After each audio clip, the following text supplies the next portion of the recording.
Assalamualaikum warahmatullahi wabarakatuh.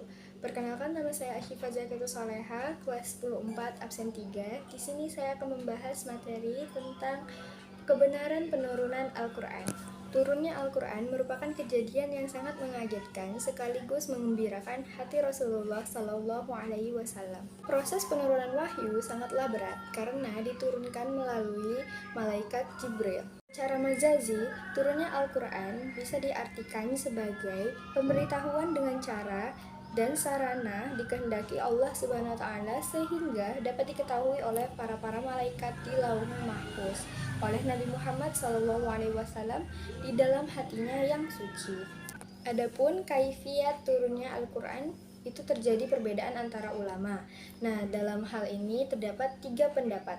Yang pertama, Al-Quran itu turun ke langit dunia pada malam Qadar sekaligus lengkap dari awal hingga akhir. Yang kedua, Al-Quran diturunkan ke langit dunia sebanyak 20 kali Lailatul Qadar dalam 20 tahun atau 23 kali Lailatul Qadar dalam 23 tahun atau 25 Lailatul Qadar dalam 25 tahun.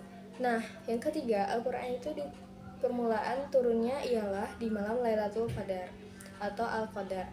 Kemudian diturunkan setelah itu berangsur-angsur dalam berbagai waktu. Diturunkan dalam waktu 22 tahun, 2 bulan, dan 22 hari, yaitu dimulai dari 17 Ramadan tahun 41 dari kelahiran Nabi sampai 9 Zulhijjah, Hadi Wada tahun 63 dari kelahiran Nabi atau 10 Hijriah.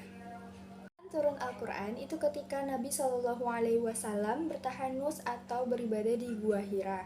Nah, pada saat itu turunlah wahyu dengan perantara Jibril Al-Amin dengan membawa beberapa ayat Al-Quran, yaitu surah Al-Alaq ayat 1-5. Nah, penulisan dan pengumpulan Al-Quran itu melewati 3 fase. Yang pertama, fase pada zaman Nabi. Dan yang kedua, fase pada zaman sahabat Abu Bakar. Yang ketiga, fase pada zaman Utsman. Pada zaman Nabi, hafalan sahabat lebih berperan dibandingkan tulisan-tulisan yang masih terpisah-pisah. Sedangkan di zaman Abu Bakar, itu menuliskan dan mengumpulkan keseluruhan ayat-ayat Al-Quran dalam satu mushaf agar tidak tercecer dan hilang tanpa membawa kaum muslimin untuk bersatu pada satu mushaf. Hal itu dikarenakan lebih terlihat pengaruh dari perbedaan dialek bacaan yang mengharuskannya membawa mereka untuk bersatu pada satu mushaf Al-Quran saja. Nah, sedangkan pada zaman Utsman, yaitu dengan cara mengumpulkan dan menuliskan Al-Quran dalam satu mushaf dengan satu dialek bacaan dan membawa kaum muslimin untuk bersatu pada satu mushaf Al-Quran karena timbulnya pengaruh yang mengkhawatirkan pada perbedaan dialek bacaan Al-Quran. Yang terakhir adalah rangkuman. Nah, Al-Quran itu diturunkan ke langit pada malam Lailatul Qadar sekaligus lengkap dari awal hingga akhir. Kemudian diturunkan berangsur-angsur sesudah itu dalam tempo 23 tahun.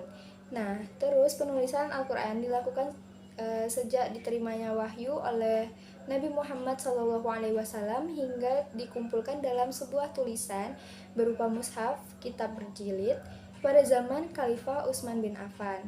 Nah, banyaknya para penghafal Al-Quran yang gugur di medan perang membuat sahabat Umar menyampaikan pendapat kepada Abu Bakar untuk mengumpulkan catatan-catatan Al-Quran.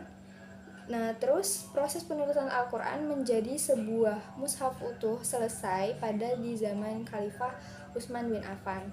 Sekian dari saya. Mohon maaf bila ada kesalahan kata. Saya akhiri, wabillahi taufik wal hidayah. Wassalamualaikum warahmatullahi wabarakatuh.